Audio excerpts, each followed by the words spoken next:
This is the Untold Italy Travel Podcast, and you're listening to episode number 135.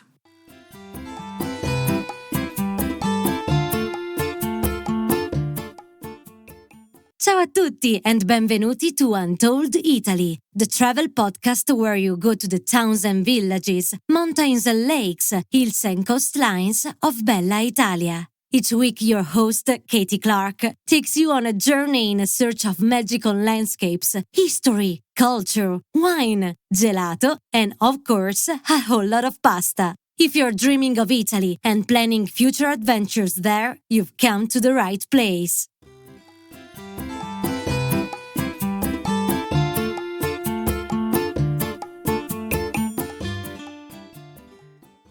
Ciao friends, happy Friday and welcome to your weekly virtual trip to Italy. Today we're heading to the southeastern corner of the boot, the heel if you will, to the gorgeous and ancient region of Puglia. I was lucky enough to spend a week there recently and was just entranced by the beauty, the scenery, its gorgeous towns, and of course its amazing food and wine. But underpinning all of this is a deep and rich history stretching back centuries that has, of course, shaped the area as we know it today. Puglia lies in a very strategic position in the Mediterranean and, as we'll hear, has been on the path of medieval pilgrims whose stories and motivations may not have been so different to our own. Our guest is Paolo, a local tour guide who has been working with visitors to his region for many years. Paolo and I met this year in June, and he's got such a brilliant way of sharing the tales of Puglia that I just had to invite him onto the show. Benvenuto, Paolo. Welcome to the Untold Italy podcast. Ciao, everybody. It's really, really nice to be here with you. Oh, I'm so excited. It's so great to talk to you again after our very brief meeting in Matera. So how's the summer season going for you all over there in Puglia? It's going great. After COVID, we are almost fully recovered. It's really hot, though. Really, really hot. So for the brave people that are coming in July and August, it's really like a challenge. Yeah, I mean, I was there in June, wasn't I? And it was pretty hot then. So I can imagine it's like up to 40 degrees Celsius, right? That's pretty hot. Yeah. Oh, wow. Okay, now, Paolo, you and I know each other, but let's introduce you to our audience. Can you tell them a bit about yourself and your interests and how you came to be guiding in Puglia? Okay, I was born in Lecce a few years ago. I studied what we call preservation of the cultural heritage, which is basically history and art history. And I always wanted to work as a tour guide because when I started, Puglia was completely unknown. The town where I was born, Lecce, was completely abandoned. Like there was nothing there. All the buildings were in ruin. Plants were growing out of the walls. Asphalt everywhere.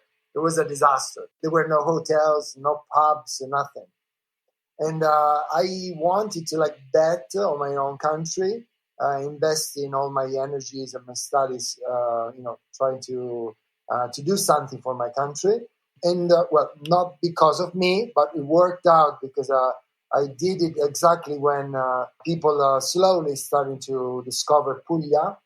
And in the last 25 years, it's been amazing how the region has grown with the amount of shops and companies that have opened in the last 25 years is impressive.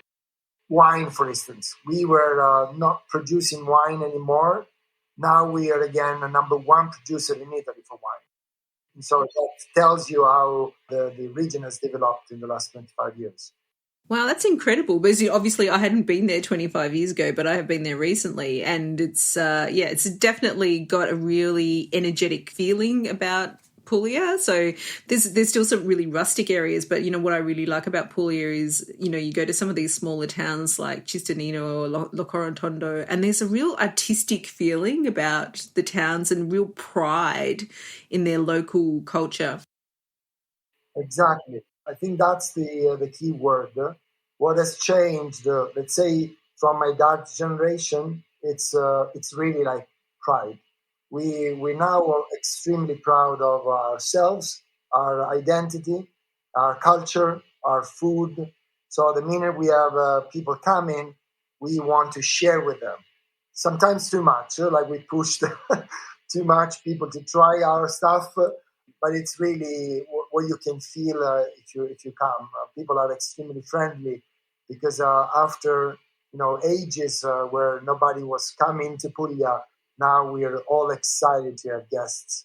I can tell you the hospitality is pretty special there, actually. And I think that's part of, like you said, what makes it unique and different and special, because it's a really genuine hospitality. And it, like, as you said, it's done out of pride. And I would say anything you're offered in Puglia, you should try, because it's going to be pretty amazing. I think most of our listeners know I've chased my way around Italy a lot, but this is, you're going to get some very fresh and delicious local food and wine and olive oil and all of the things. It's really amazing. We were ashamed in the past of being so simple. Now it's kind of trendy to be simple. So we are now, we're not ashamed anymore of saying, oh, we just eat, bruschetta with just bread, good tomatoes, and good olive oil.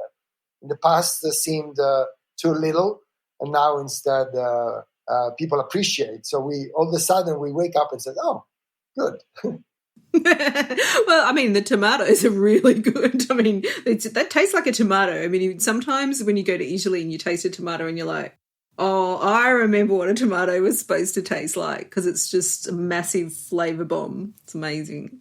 So, Paolo, actually, I'm really interested to know a little bit more about Puglia and the history. Maybe like, how did it come to be ashamed of itself almost? And then obviously you've talked about how that's changed in recent years. But what's the sort of the longer history about Puglia, how, going back, centuries?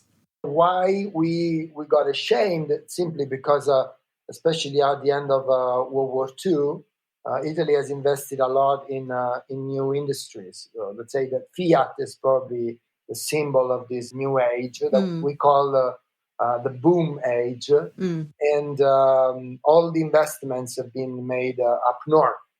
So a lot of people, including my dad, that was a tailor, the idea was that the future was northern Italy. So my dad tried to forget about his origin, his language, his dialect, and moved north to Milan and Florence to learn more. But it was basically treated like a peasant. There was a lot of racism back then. And that's why he didn't want to show them that he was from the south, because there was the idea that people from the south were basically peasants and not civilized. But actually, if you want to go back in history, that was completely different. Because if we go back in the Middle Ages, the Mediterranean Sea was the major highway for doing basically everything. So Milan was the peripheral area of the economy, and Puglia was in Sicily. They are in the center of the Mediterranean area. So we were much richer in the Middle Ages because of this. And I'm talking about people traveling. I'm talking about goods, even luxury goods, textiles, silk, also spices, pepper. All of these goods used to travel from the east to west and basically passing through Puglia. Because the geography, so just maybe we can explain to people who maybe don't know where Puglia is, exactly where it is, because it's a really strategic position when it comes down to it. Yeah, you're right. If you look on the map, Puglia is like a long peninsula that stretches southeast of Italy. And we are very close to the other side. And when I mean the other side, I mean now Albania, Montenegro, and Greece. If you get a ferry, the closest point is only 50 nautical miles, so extremely close. If you go there, you can get a message on your phone that tells you, welcome to Greece, while you're still in Puglia, because we're so close. Or you see the mountains of Albania and Greece very, very clearly, especially wintertime. And so in the past, to go, let's say, to Istanbul or to Jerusalem or even to China, people used to travel along the coast till Otranto, which is a little village south of Lecce, then cross to the other side where you have the border between Albania and Montenegro. And from there, you could go or by boat following the coast all the way to Jerusalem, or inland all the way to Istanbul, Jerusalem, and then from there, or to Egypt, or basically towards India and China. So basically, we are very strategic because all the goods, moving from all over Europe or going to all over Europe, were basically passing through us. Yeah, and it's this story which I really wanted to explore further with you today, because for our listeners, Paolo, when I first met Paolo virtually on the phone, he was telling me about the pilgrim routes that go through Puglia, and I was just amazed and really excited to learn more about them. And so I really wanted to get him onto the show to talk about Puglia, because obviously, as you can tell, he's got great love for his countryside and all of that, but he also has some great stories to tell about the pilgrim trail. So why don't you kick us off, and I'll ask some questions as we go along. So let me give you a little introduction. Sometimes we we know more about crusades. So the crusaders that have traveled to go to set Jerusalem free, but not so many people know the reason why the crusaders wanted to go to Jerusalem to set Jerusalem free. Actually, the very first crusade was 1099. So, the end of the 11th century, was to establish a deal with the Arabs to give a permit to all the travelers to freely go to see where basically Jesus has lived. Because in the Middle Ages, there were a lot of people from, different classes, so very poor or extremely rich, that wanted at least once in their lives travel to Rome, and then from Rome to Jerusalem. So basically, it's the same route used by these luxury goods, moving up and down, or actually east and west. And it was so important that if you travel to Italy, you will see how much our country has changed thanks to this big, let's call it business. I don't want to be insulting, religious people, but it was also a business, because we're talking about people traveling, so needing a series of things, starting from, let's say, hotels, so accommodation, places to eat, but also protection, money, hospitals, hotels. Okay, so there were a lot of organizations that used to basically follow these people along these routes all the way to the east. It's not just, that's the other thing that people usually believe. It's not just one path. So it's not one route. We call it Francigena way, but it's actually a series of itineraries, essentially leaving from all over Europe. The longest one starts in Ireland, go to England, and then goes from Calais to Rome, and then from Rome to Brindisi in Puglia, and then from Brindisi to Istanbul, and then Jerusalem. It's a very, very long walk, to get to see the places where Jesus lived. Why people wanted to do that? Several reasons. Sometimes you want to do to thank God, or because you have a good family, you are a successful career, or you want to go to ask for something. I don't know, you have a relative that is ill, and you want to God to take care of it. So you say, if you make a miracle, I'm gonna go to Jerusalem to thank you there. But also simply because of adventure, just to travel, to go and see different countries and different people. This has modified so much our landscape and our villages. Even if you go to Tuscany, let's say, people know Tuscany very well usually, and in Tuscany there is a lot of villages built on top of the hills, and not on the flat sections, because pilgrims used to travel on the hills to be away from the possible dangers. And they loved to stop every, let's say, 20 or 30 kilometers in a village. And villages used to have a very long road, going all across the village where the pilgrims used to walk. Usually a big church with a very high bell tower that works as a point of reference. You walk in, you're looking for direction. You finally see a bell tower far in the distance, and you say, "Oh, finally, that's my next destination." But also to visit, tombs of important saints. For instance, you want to go to Venice, and you in Venice, you have a chance to see the tomb of St. Mark, which is one of the evangelists. Venetians essentially stole the body of St. Mark to have an important relic to be visited by travelers. Same as in Puglia, St. Nicholas. We have the body of St. Nicholas in Bari, stolen in 1087.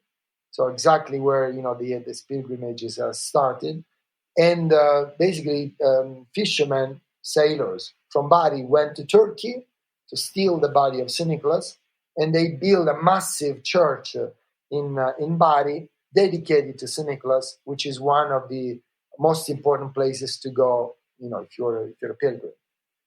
Then I live in another town. There's another place called Trani, for instance, and they invented essentially another saint to challenge with Bari, not to have these people passing by. And this guy that was basically made saint is by chance called Nicholas as well. So I imagine them like got confusing. Oh, so we're going to see Nicholas. Oh, Trani and St. Nicholas. Let's go to Trani then. And each of these places like Trani, Brindisi, Bitonto, Otranto, they all have a port, so they can attract these travelers, and they offer them the possibility to get a boat to go to the other side. So it was all organized. On top of this organization, usually there are big organizers, let's say travel agencies. One of the most famous one, usually known for other reasons, is the Knights Templar. The Knights Templar, or the Maltese Knights, were essentially monks that asked the Pope to be allowed to carry weapons. They have created a system to support the pilgrimages with several services. So, for instance, you could go, let's say in England, you could go to talk to the Maltese Knights to say, okay, I have some cash, but I don't want to carry this cash all the way to Jerusalem. So you could give this cash to them. They would issue like a document with all your details. And with this document, you could go to their offices along the way to get cash that you could spend, for your needs. They also offered organized groups with, somebody carrying weapons, so that you could travel with them, feeling safe all along the way. And that actually has attracted also traders, merchants, because it was safer for them to travel with these religious groups because of the monks that were basically trained soldiers. I don't know if you have questions so far. Yeah, no, I just an observation. It comes up quite a lot in the podcast. It's just how we think over 1,000 years later that we've invented all these new fancy ways of doing things, when in fact it's been going on for centuries. We're just working on a similar theme. It's really fascinating, this whole concept of banking and travel agencies. I think it's fascinating. Yeah, it's true. We basically haven't invented anything. It was already existing. So we have places organized along a specific itinerary designed by this company. So, for instance, we have near Puglia Matera. Matera belonged to the itinerary sponsored by the Maltese Knights. So if you travel to Matera, you can find churches with the Maltese Knights cross on their doors because they were basically ruling that itinerary. If you instead go to Brindisi, you can find a lot of symbols of the Knights Templar. Bari, same thing, Knights Templars. And there's, of course, a lot of symbols to follow, because if I'm on an itinerary, on a pilgrimage on the way to Jerusalem, I want to make sure that every step I take is the right one. So I'm looking for symbols or images. In Puglia specifically, we have two major ones. One is Michael, the Archangel Michael, and the other one is St. Nicholas. So if I'm traveling looking for St. Michael, let's say, I'm going to look for churches or places where I can see the image of St. Michael. That tells me that I'm going the right way and I'm not lost. And another curiosity, these pilgrims used to wear a costume. So they were pretty much dressed the same way. Okay. Wearing also symbols in order to be recognized by, everybody. Because if I have a restaurant and I see a pilgrim, I have a special deal to offer for a pilgrim. If I have a hostel, I can host them for a special price. But also, if I'm in a countryside and there is a group of bandits, if they see us all dressed the same way, they know that we don't carry any money. Okay, so they don't attack us because they recognize we dressed like pilgrims, right? So one of these symbols is the scallop shell that was used by the pilgrims to drink. There is a very famous pilgrimage in Europe that goes to Santiago de Compostela, Spain. Everywhere you go, you still see this symbol called vera in Spanish, everywhere. So that basically indicates that you're on the right path. It was really well organized. Paolo, do we know how many pilgrims there were back then? It's hard to say. They have calculated that Europe back then was something like 500,000 people, but it's hard to say. And we can assume that at least 10% have done a travel like this. And we have for extremely poor people that have also lost their lives, along this way, from kings, from important people, rich family or businessmen, traveling along. For instance, in Puglia, we had St. Francis that also did a pilgrimage to go to talk to the Sultan that was occupying Jerusalem. We had important emperors, passing by. Every place, has stories about famous people that has basically used the castles or hospitals to basically stop for one or more or 2 nights. It's absolutely fascinating. I think that it must have been quite an amazing time as well to see all these people coming through. And I guess now we're more used to seeing different cultures, but back then it must have been quite exotic almost, just to see all these different types of people coming in different languages being spoken and all of those things. It's true. And what I find really extremely fascinating is that we now are struggling to create a European identity. Like, for instance, not everybody agrees on the idea that Christianism has had an important rule in making a European identity. But we forget about all these people that have traveled, and that has created a very strong link that goes way beyond religion. I'm not saying that this is a Christian thing, because together with Christians, there were a lot of people traveling along this path. Again, there were a lot of businessmen, there were a lot of traders, and together with them, I'm talking about Jewish people, I'm talking about Arab people as well. Because if you know that there is a lot of people moving along a specific line, you want to be there because you know that that's the core of the business. Of course. So we have, if you remember, I told you about this line called the St. Michael's line. That is basically a line that connects all the most ancient and famous places dedicated to St. Michael, the Archangel, starting from a place very remote southwest of Ireland called Skellig Michael. It's a little island. If you go there, you see a structure built with dried stone walls that is dramatically similar to what we call Trulli houses in Alberobello. So a house with a conical rooftop. And you find similar structures in southern France or in Turkey, basically along this itinerary. if you go still in Puglia to a place called Taranto, famous for big processions, the major saint of Taranto, the patron saint, is actually an Irish saint. Yeah, it's amazing. It's amazing. The connection that was developed along this line is amazing.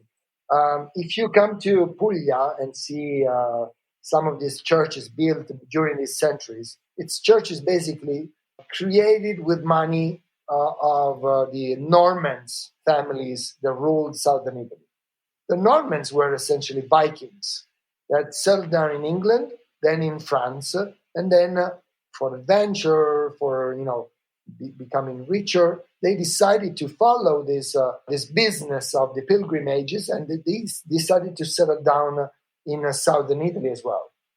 So, looking at the architecture in Bari, or even like a completely remote and unknown place called Acerenza, which is lost in the countryside now, you find architecture that is exactly similar to something that you can see in France or in Jerusalem. When they filmed a film about Jerusalem, they picked Matera as a location. Because Matera looks like Jerusalem for so many reasons, geographically, but also for the architecture.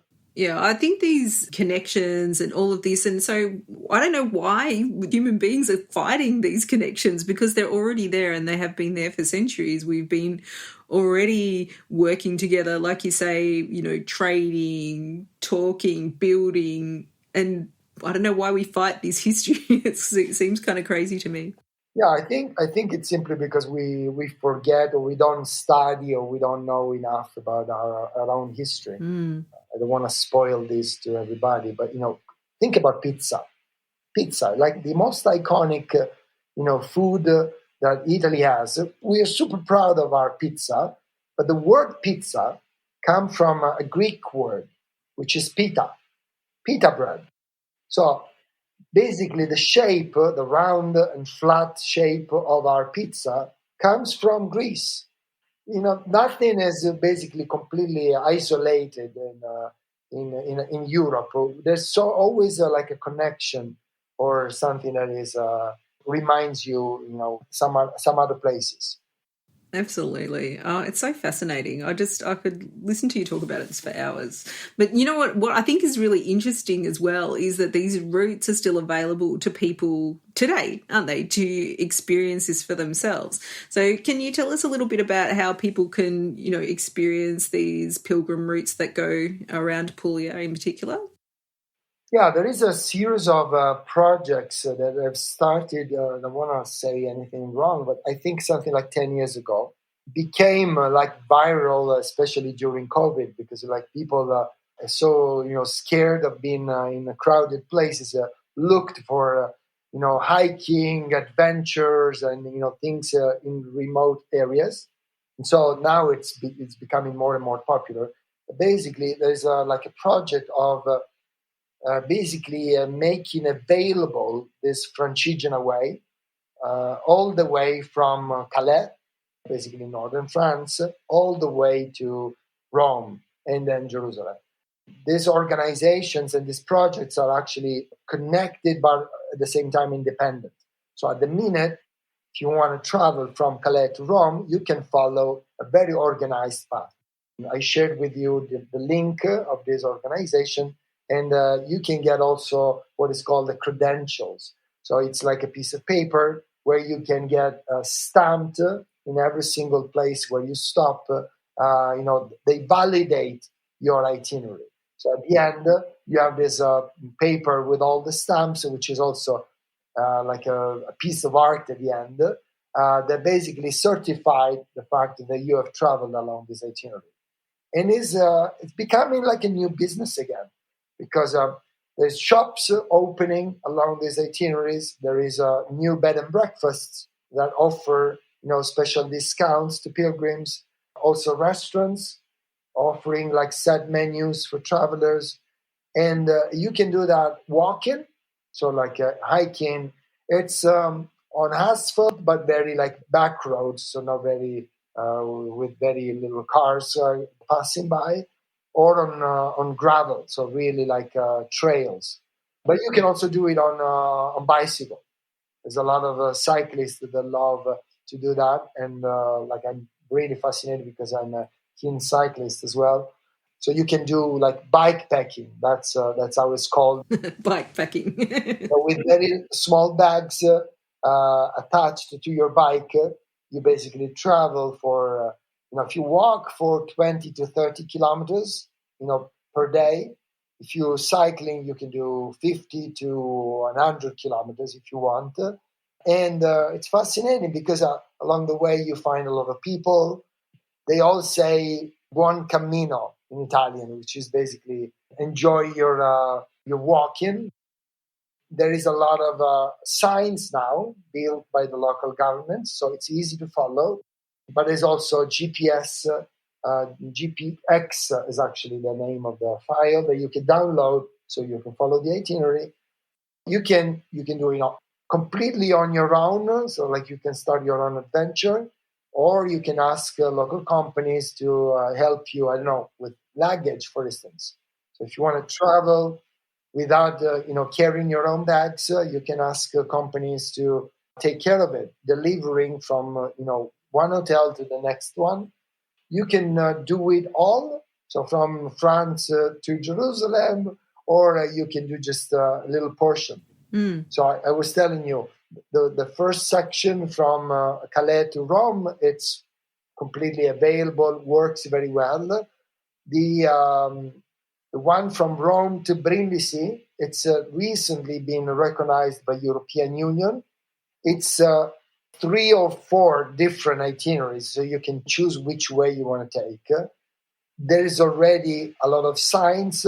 They're still working on it, so it's a bit more adventurous if you want to do that. But there's a lot of websites, a lot of information that you can find on the internet that gives you information if you want to travel this way.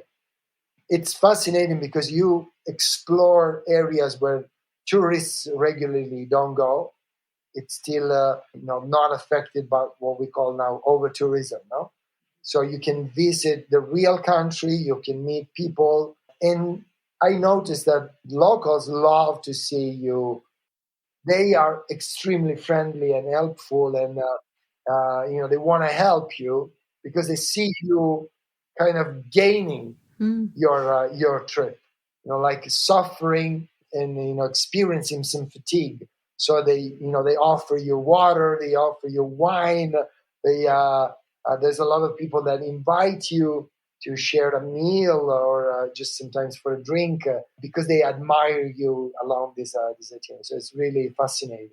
We also have another one which is the same style of this major one. It's a local company. Well, it's not really a company. It's a group of friends that has decided to create a series of itineraries in Puglia, essentially going from Bari to Matera. This is called the Cammino Materana. I also shared this link with you. Mm-hmm. So again, you can do like a very epic, multi-days itinerary, but you can also do like just a weekend. Yeah. Or you can decide to stay in a place that you like with a pool, for instance, for like a week, and then 2 days, hike along this itinerary. So it's really open to your imagination and to your creativity. Oh, it sounds absolutely wonderful. And I think you're right. Like these smaller places that, haven't seen too many English-speaking people, that it's a really special experience. And one of the good things about Puglia, and I'm just saying this, is it's quite flat. So for anyone who's worried about going, like, whether they have to go and up mountains and what have you, it's actually Puglia is pretty flat. So I wouldn't say it's too stressful for people who are, they want to get out and enjoy it, but they don't need to be, doing the Tour de France Alpe d'Huez, mountain style climbing. That's true. That's true. I worked with a cycling company. But basically, they decided to launch like a new itinerary in Puglia. I'm talking about the 90s, where Puglia was completely undiscovered. Simply looking on the map and noticing that it was flat. So they said, "Oh, this is a perfect place for cycling for people that don't want to struggle up on the mountains. Yeah. But I mean, it is so beautiful, and even within Puglia, like the landscape changes a lot too. So you have a very different experience from one part of the region to the next. It's true. It's something that I advertise a lot because it's true. If you wanna, let's say, go from Matera, where I live, that's why I'm keep saying Matera, and Lecce, where I'm from. It's a road of, by car, it's an hour and 45 minutes, okay? But you can plan stopping along the way in several places. So you can start in Matera, that is a town made of caves. Then, after less than an hour, you stop in Alberobello, which is this place full of houses with this conical rooftop, really neat. Then you travel another less than an hour and you're in Ostuni, which is a town completely white. All the houses are whitewashed. And then you get to Lecce, where everything is Baroque and all the buildings are full of decorations and the balconies are super ornate. And it's really unbelievable how everything changes. Even food is different. You can find some similarities, of course, but every single place have a local, specialty. For instance, in Matera, they make special sun-dried pepper that it's deep fried that you don't find in Lecce. In Lecce, we cook pasta with pieces of pasta deep fried, cooked with chickpeas. That is typical of Lecce. In Bari, they make a pasta with homemade, always in the shape of a little ear, orecchietta, it's called, with broccoli and anchovies, unique to Bari. So good. And don't forget the bread. There's different bread everywhere too. It's true. And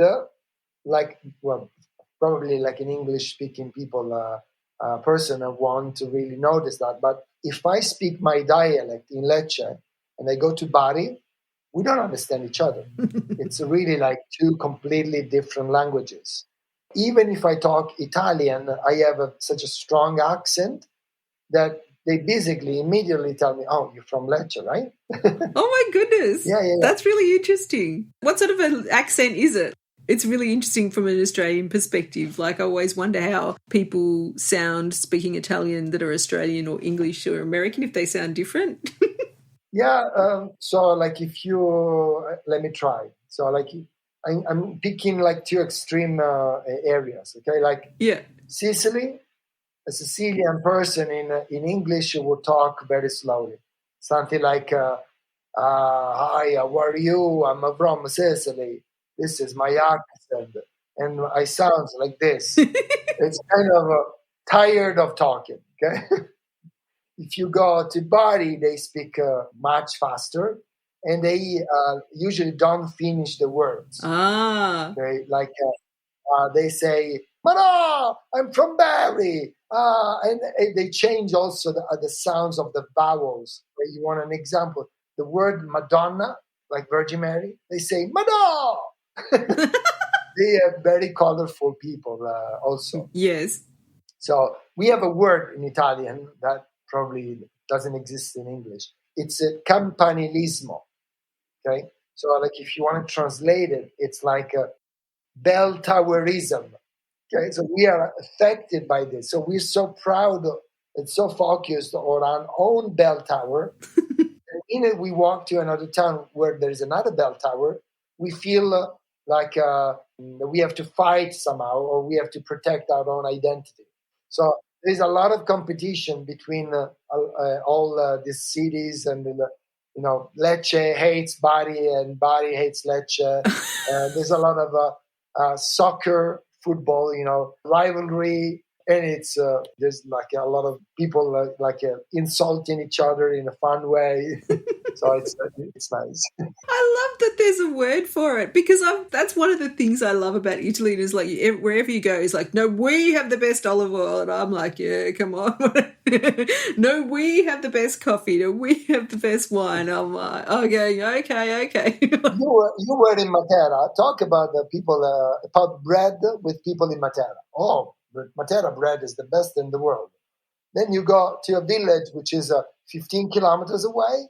They make exactly the same bread, but they say that it's different. And they say that it's much better than the one in Matera. So. I love it though, just so much passion. And again, to come full circle to where we started, it's the pride.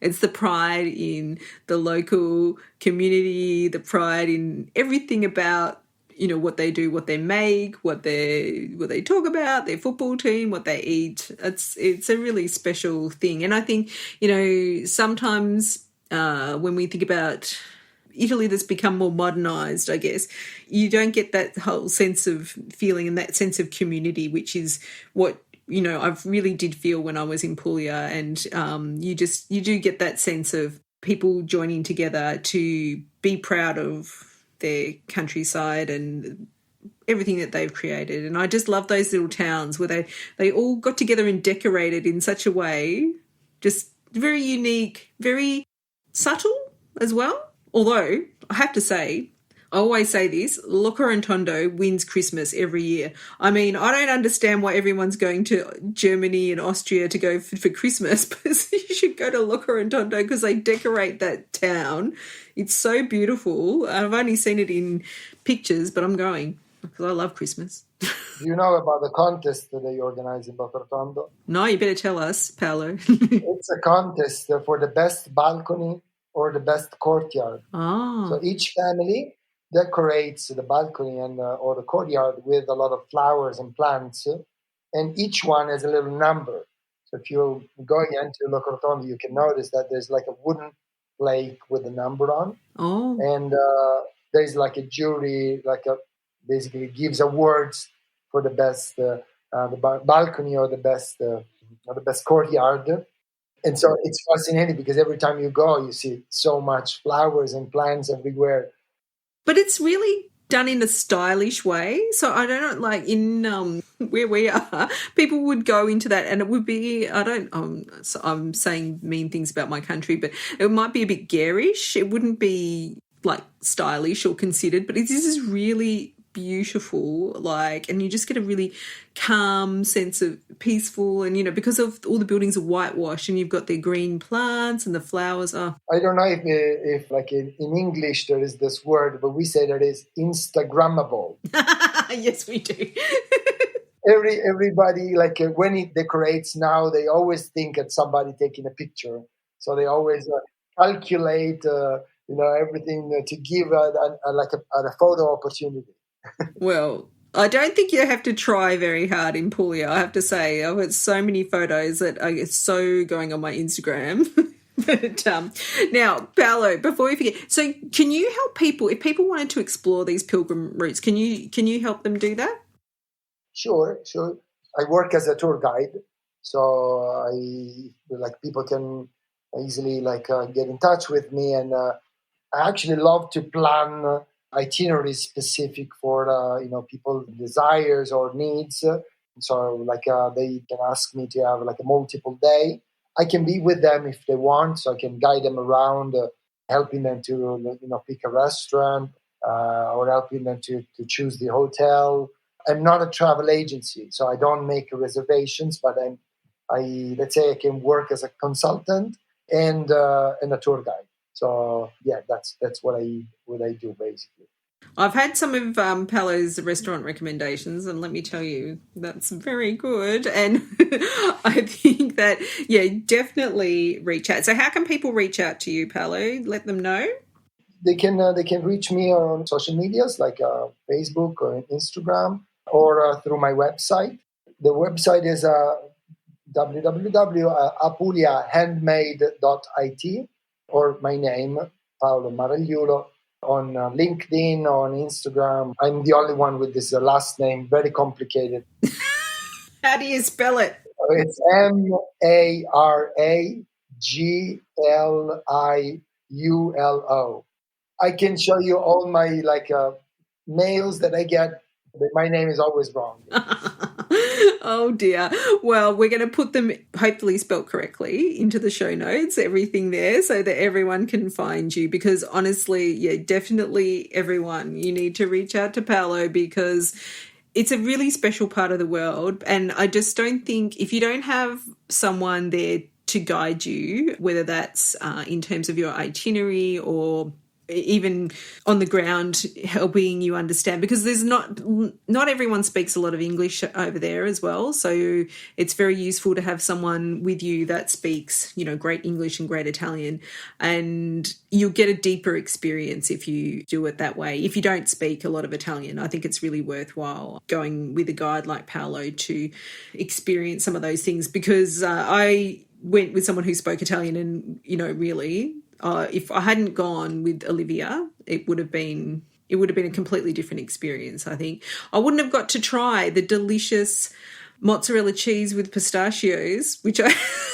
I saw being made, and then they just handed it to me and I had to eat it. It was a very tough job, I got to say. But it was, you know, like these type of things, I wouldn't have been able to understand, you know, what was happening and all of those things and all of the symbols, etc. Oh, now, Paolo, before we finish up, can you tell everyone, which this is the thing that really blew my mind about some of these pilgrim trails, I just remembered there's a connection, isn't there, between King Arthur of the Knights of the Round Table and Bari. I just was like, this is crazy. Actually, Bari, Brindisi, and also Otranto. So, like, if you visit the main church dedicated to St. Nicholas in Bari, on the side entrance, there is a relief on top of it that tells a little episode about King Arthur. Same as in Brindisi, there is a church dedicated to St. John the Baptist on the way to Jerusalem. And there is also on the portal King Arthur again. And in Otranto, there is a beautiful floor mosaic built during the Normans' time with King Arthur again. And the connection is basically thanks to the Normans. So it's the Normans that brought this culture all the way to Puglia, which is so unexpected. It's just incredible. And I think, you know, that's a legend. It's an Anglo-Saxon Norman legend that's, you know, that maybe we grew up with as kids when we, you know, if we're coming from those English-speaking backgrounds. And to find that in Puglia, you know, yeah, you're right, it's so unexpected. I just love those connections and the fact that people have been connected for such a long time, and we should celebrate that, really. Anyway, Paolo, grazie for sharing all these wonderful stories of Puglia with everyone today. Thank you so much for joining us on Untold Italy. And will you promise to come back, because you've got so much more to tell us? Whenever you want. I had so much fun talking to you. You know, whenever you want to invite me, I'm available. Thank you very much. Wonderful. Grazie mille. Prego.